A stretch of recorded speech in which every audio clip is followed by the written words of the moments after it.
Gareth Southgate's England land in Germany to face the acid test that will either confirm them as the real deal or simply the nearly men who cannot get over the line when it matters. Southgate's reign, whether it concludes at the end of their Euro 2024 campaign or stretches beyond, must always be viewed through the prism of the progress made in relation to the shambles he inherited.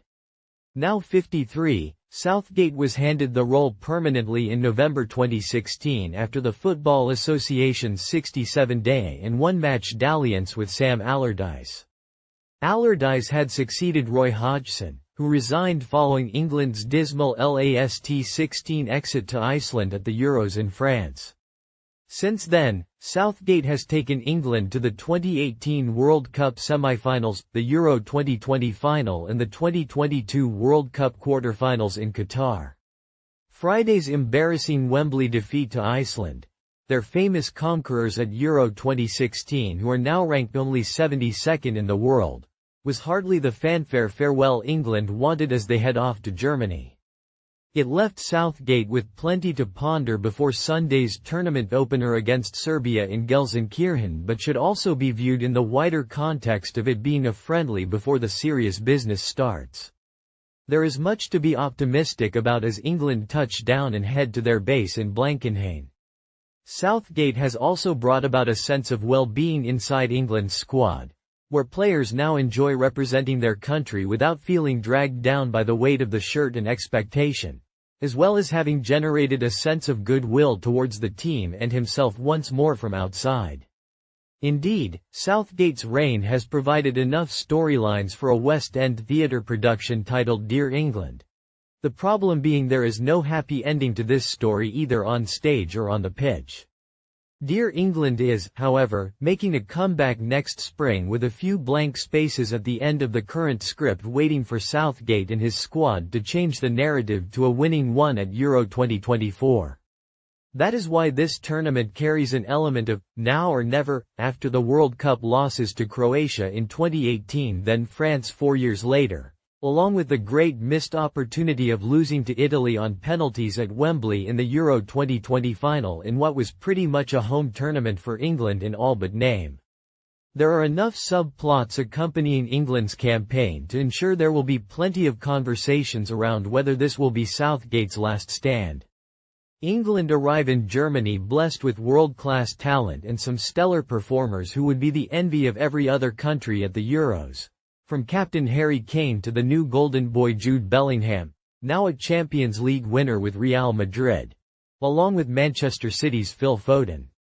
Southgate's squad selection was bold and thrilling in midfield and attacking areas, with Crystal Palace's Adam Wharton and Eberechi's standout picks, and Newcastle United's Anthony Gordon and Chelsea's Cole Palmer also adding width and flair. It meant no place for Manchester City's Jack Grealish or Tottenham playmaker James Maddison, while Southgate will feel the loss of Manchester United defender Harry Maguire to injury heavily, having come to rely on his leadership and presence. England's squad has experience and exuberance. They should feel capable of winning Euro 2024. And this time there can be no excuses. Anything other than victory must be regarded as a huge disappointment.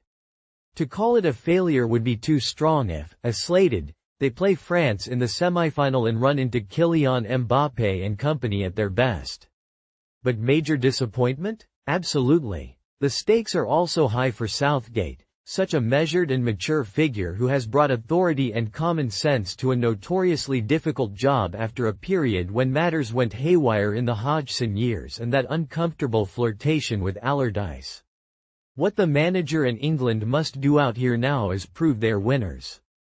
England can be surrounded by every feel-good factor going, but it will not stretch beyond the summer if they come up short once more. Southgate's future will also undoubtedly be a source for debate whatever the outcome in Germany. He has given no hints of departure, while talk of potentially succeeding Erik ten Hag at Manchester United has been brushed away. His principles, apart from anything else, meaning England has his full focus. The manager's next move is sure to be fashioned, in large part, by events over the coming weeks. If England do not end the barren sequence of the men's team stretching back to the World Cup win in 1966, then Southgate may just feel 4 major tournaments over almost 8 years means his race is run. His record is better than anyone with the 3 Lions since Sir Alf Ramsey, while Southgate will have managed England at more tournaments than both Sven-Göran Eriksson, who oversaw 3 quarter-final exits, and Hodgson. Former Fulham boss Hodgson led England at 3 major tournaments, although his last 2, at the World Cup in Brazil in 2014, when the team failed to make it out of the group, before the humiliation against Iceland 2 years later, proved to be painful sources of national sporting embarrassment. If England win in Germany, and what a chance they have, then Southgate must decide whether to go out on a high or have a third crack at the World Cup in 2026. His side are regarded as favourites by many, even though their rating of 4th in the FIFA rankings means Belgium and France are ahead of them. A group containing Serbia, Denmark and Slovenia will not be taken lightly but holds no terrors. If all goes to plan and England top the group, they could then face Italy in the last 8, France in the semi-final and potentially Spain in the final. As this is England, is doing a lot of heavy lifting in that statement. England, though, do have a squad capable of winning the trophy, and that is why anything else will not be regarded as enough. It is clear that Kane, Bellingham, Foden and others would sit easily in any of their continental rivals' teams. England have a reliable, experienced goalkeeper in Jordan Pickford and a world-class centre-half, when fit, in Manchester City's John Stones. Searching questions remain over left-back, central defence and who fits alongside Declan Rice in midfield, but elsewhere England do look the real deal. Except they are not until they win something, and that is the rub with Southgate and this team. Will the disappointments of the past 3 major tournaments forge the mental steel powerful enough to see England crash through what has sometimes seemed like a psychological barrier at the big moments? Or will old demons and memories resurface when it comes to the pressure points of Euro 2024? The answer to these questions will shape so much about the immediate and long-term future for England and Southgate.